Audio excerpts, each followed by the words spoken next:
Moussa Oumar Bari. Sénégal tinnare Ismaïla Sarr e loggi ɗiɗi ɗe waɗi e yeeso Norvège mo Erling Haaland yonani ngam hebde toɓɓe tati e ngoɗo folotiro hanki bambannoɓe Sénégal mbaldi e ɓerɗe mettude ɗum ko caggal nde Norvège fooli Sénégal loggi tati e ɗiɗi pottel gongal ngal ɓe paadi ina wayno wonata ko hakkude mabɓe Irak ñande 26 lewru ndu gonɗen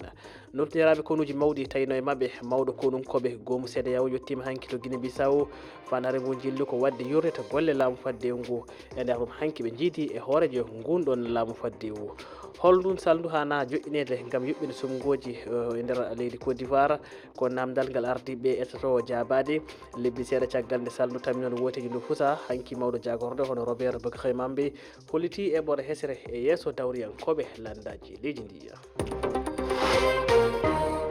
tedduɓe heeɗiɓe RFI fulfulde on calminama bisimilla moon e kabaruji ɗi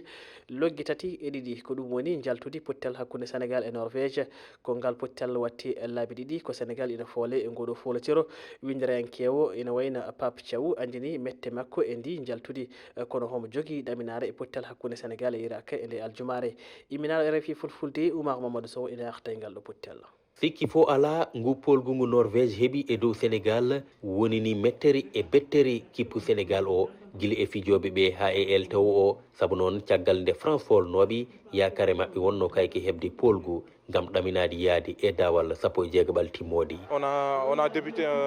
le match très bien e biyol Ismaïla Sarr mo ganduɗa ko kam waɗi loggi ɗiɗi ɗi Sénégal heeɓi e kawral ngal loggol ngol ɓe gaɗi hebde ngol woodi ko bonnaniɓe o holli kadi biɗɗiɗaɓo mboɓe keeɓi e fuɗɗode dawal ɗimmal ngal ari tan kadi ko ɓeydudeɓe loggade Ismaïla Sarr wi ko hay konngol gotol wawa safrude ko waɗi ko kono yimɓeɓe paam ko ɗum fiiji ballon maɓe jokku golle ko hono noon kay eltow kippu Sénégal o Pape Thiaw o holli wondi ɓe keblinomo no feewi ngal ɗo kawral fandare mabɓe o wi kay wonno ko hebde toɓɓe tati e ngal kawral hakkude mabɓe e Norvège kono ɗum yarinoɓe jiɗorano o holli noon eɓe keddora kawral gotal ete no wodaniɓe heebaru mawɗo